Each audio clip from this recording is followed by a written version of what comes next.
Are you ready to explore the unseen? From the depths of the soul to the vastness of the cosmos, we're diving into the extraordinary. Mediumship, astrology, spirituality, the paranormal, and more. Welcome to your bridge to the other side. Now join us as we unravel the mysteries of the universe, one question at a time, with your host, Kat Walker.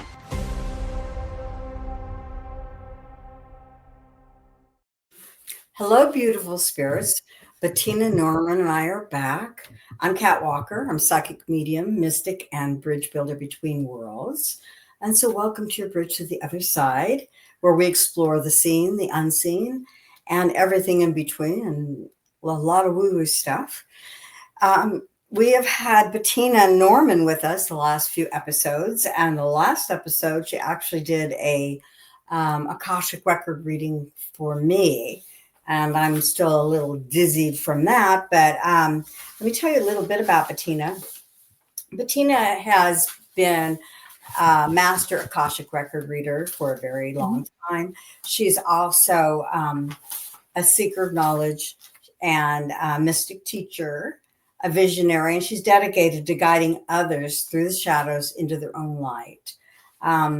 So if you're interested in Akashic record reading or training, she is there for you. She's offered hundreds of readings, both locally and internationally. So let's dive in to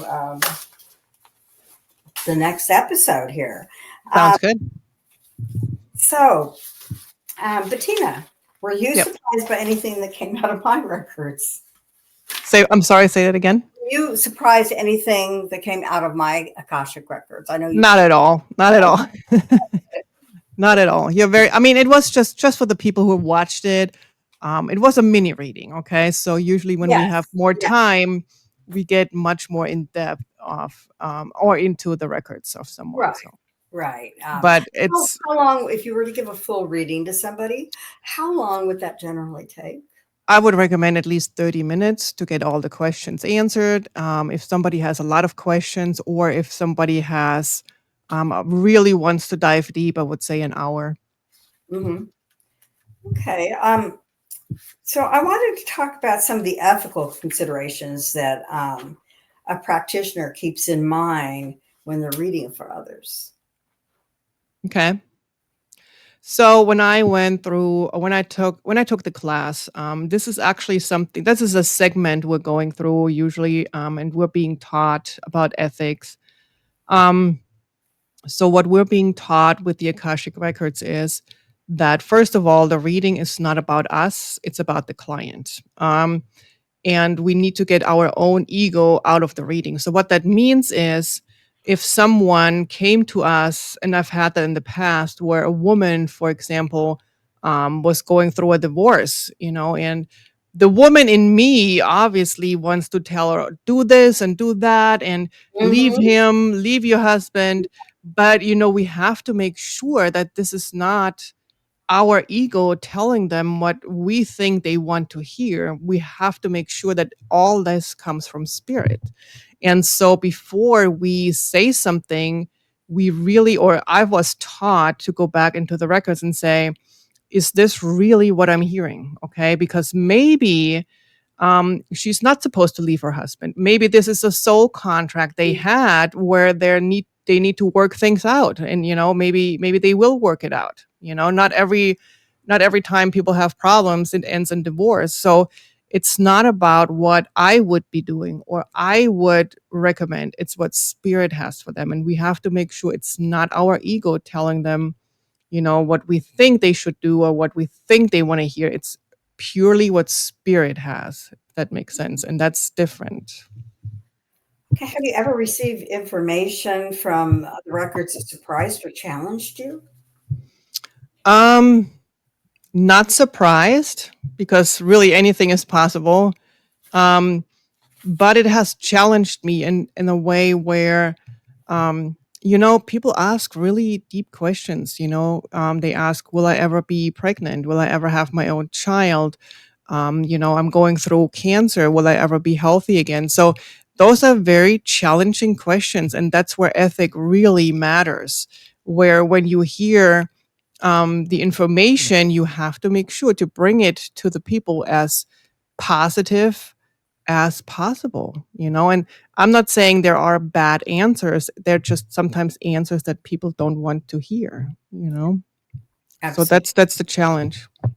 Um, has there been any particular memorable experience with the client, of course, respecting anonymity, Hmm. that show the power of the records? So one thing comes in, and again, it was a situation where it was abusive relationship for years, not physically abusive, but more verbally abusive. The woman came to me more than once. So this is not just something that happened within Yeah. minutes. Sometimes when it's something so profound as like a life change or a possible divorce, people usually come to me more than once. Uh, Yes. but this is something that stands out, right? Or immediately where, um, you know, s- I, as a person, as a woman, would have said, leave him, get out, pack your stuff, go somewhere else. But really, what I heard in the records was, you know what? I feel like he's hurt. He was hurt by his parents when he was a child. He doesn't know how to love. He doesn't have a love language.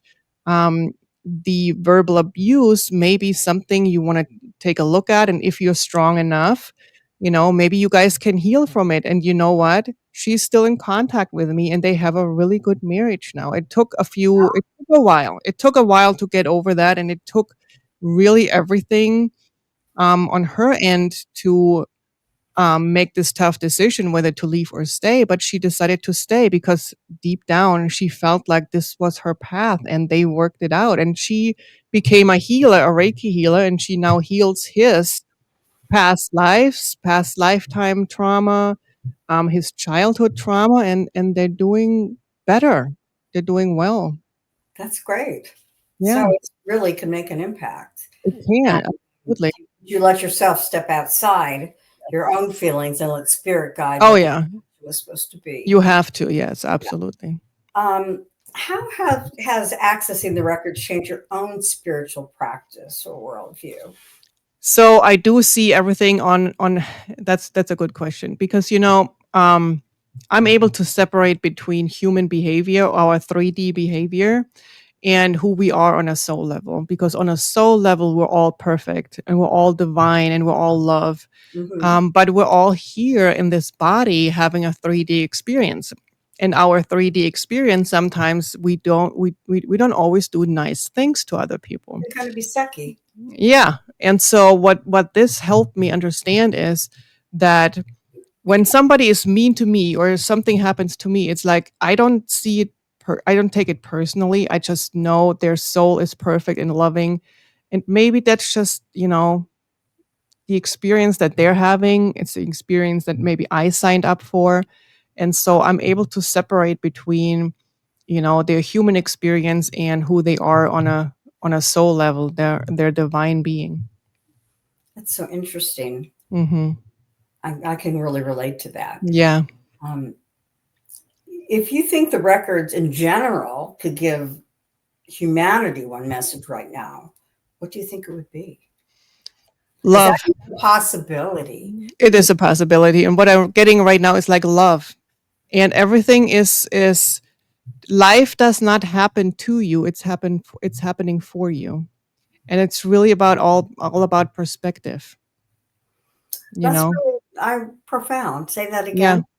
So life is not happening to you, it's happening for you. Yeah, that's very profound. It is. It is. The And journey you're up for. if we can keep this in mind, that everything comes to us, even if we have the perspective of, oh my God, why would this happen to me? You know, think about and say, why wouldn't it happen to me? It gives me a different perspective. It gives me a way to maybe take a different path. So, because life is happening for me, not to me. That I love that. That's really good. Hmm. Um,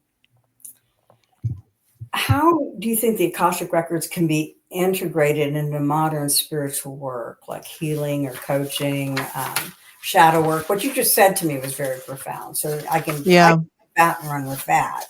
Yeah. Um, but How else? Um, I would say just know that you're here to learn something. You're here to experience something. And if you remember that, when we leave this body, we leave all our experiences in the Akashic records. And when we come back into a body, when we leave a body, we go through this energy field and we leave all the impressions in there. But also when we come back into a body, our soul moves through the same energetic field and we take impressions from that. Okay. But just always remember that we're all really one. We all go back to the same source, and we're here to really walk each other home. We're all here to experience, this life on a 3D level, and it's hard, and help each other out. Support each other, and because in the end, we're just all walking each other home. And we're You all know, connected. We're all part of yeah. it. There. We're all part of it. We're all connected. We're all one. Yes. We are one. Yes. What do you think about collective or planetary records? Do you feel that they exist? And have you accessed them? You See, mean the records of Mother Gaia? but the planetary records for all the various planets, or for instance, in the reading you just did on me, you saw a past life that was it Palladian? Pleiadian. Hmm. Palladian. Um, is all together in the Akashic records. So if somebody was this or that, I mean, is it all together? No. So each planet, I would say each planet has its own records. Okay. Oh, I So didn't. on the grand scheme of the whole universe, it's all one huge hall of records. But then still, each planet has its own little records, like its own Mhm. little branch of the library. And so there are people out there um, who access the records of other planets or other beings. Now, I know one in particular. Her name is Debbie Solaris. She's really good at that. And I really strive to be like her one day. I have not quite achieved it yet, but, she's been doing this a lot longer than I have. And maybe it's not my calling. I don't know. But I have not accessed the records yet of other planets or solar systems. Interesting. That's so Yeah. interesting. But you did, for me, you saw a past life. Well, because it's part of your soul's journey right now. Okay. Yeah. Interesting. Okay. Well, is there a misconception about the records that you'd like to clear up once and for all, or Um so I want people to know that the records is all good. It's all positive. And again, we may not experience our 3D life all positive. I mean, we have experiences, but just know that once we cross over, it's all perfect and it's all beautiful. And really, what I heard from somebody named Bashar, if you know who that is, it's Daryl Anka channeling a being named Bashar. yeah? And they said it perfectly. It's like right now, um, this is, we are asleep right now, Um, this is not our real life. Our real life is when we leave this body, when we go back to source. Because people always say, what happens in the afterlife?" And he says, "This right here is the afterlife." In this human body, and when we go back to source, this is our real life. And just know this is a school. We're just here to figure things out and to experience things. So misconception about the Akashic records, I don't know of any. Nobody has ever asked me, but I would say um, it's all positive. It's all good. It's we have spirit. Spirit has our back, like you said beautifully. Um, what drew you to the Akashic Records originally? I know you come from a family that's very spiritually connected, metaphysically connected, but they were connected in a different way than yourself. What drew you to the Akashic Records? So I've always been, like you said, I come from a family. They've been very spiritual. I've known about manifestation since I was a child. I've known about Reiki healing since I was a child. Um, And I've always done readings for people or intuitive messages, and I've never had a label. People ask me, well, what is it called that you do? And I'm like, I don't know. I just, give messages. But you I know guess, how sometimes in society, people want a label. They want to know what it is that you do. And one day and I don't believe in accidents, but I scheduled a past life regression with someone, and that person canceled. So then the office called me and said, well, we have this lady here. She does Akashic record readings. It's pretty much the same as past life regression, which is not, by the way. But yeah, they wanted me to come in, and they're like, well, why don't you just, have this session with her? And I'm like, sure, why not? I didn't know what the Akashic records are at that point, but this was probably one of the best experiences I've ever had. And I knew at that point that this is what I want to do. And that lady became my teacher and my mentor. wow, that's Yeah. pretty impressive. Yeah, Yeah. there were no accidents, that's for sure. Yeah. There are no accidents. Yes. Um, is there any story that you want to tell that kind of sums up your experience working with the Akashic Records, how transformative it can be? You told the story about the woman who was in the abusive relationship. That was very touching to me. Is Hmm. there any other experience that you've had that? I have to really say, and I hope that does not sound arrogant, but I really feel like every reading people have with me or any Akashic record reader, if they're good, is very profound, because when you have the chance to access the journey of your soul, or what we call the library, where, the universal knowledge is stored. You just walk away with an enlightenment, and it's just, there's no comparison really. And I don't want to say that, we Akashic record readers are better than everybody else. That's not it. It's just a different modality, Yeah, um but it's funny. It's always profound. People cry because they're so overjoyed with the information.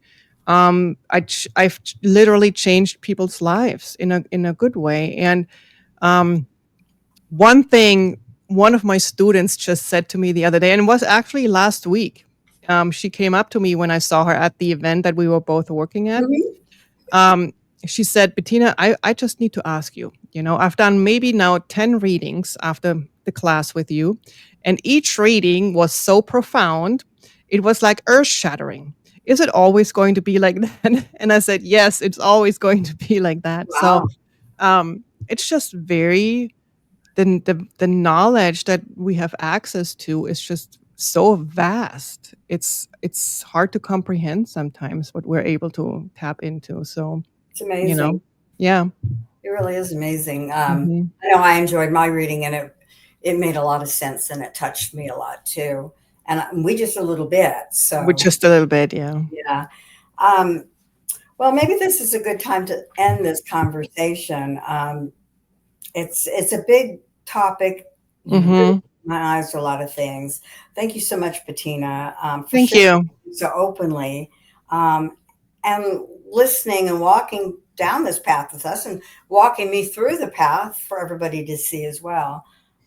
If this conversation stirred something in you folks, follow the nudge. Maybe it's your soul's way of saying it's time. It's time for me. We're going to give information here at the end about how you can all get in touch with either of us. Hmm. And so take this opportunity to think about what you've learned. If you hadn't seen the first 3 episodes, it might be very interesting for you to piece it all together. And until next time, I'm Kat Walker. This has been your bridge to the other side. Keep shining, keep seeking, and know the spirit always has your back. Yes. Thank you Thank so much for having me. See you guys you. sometime. Namaste. Bye bye. Bye bye.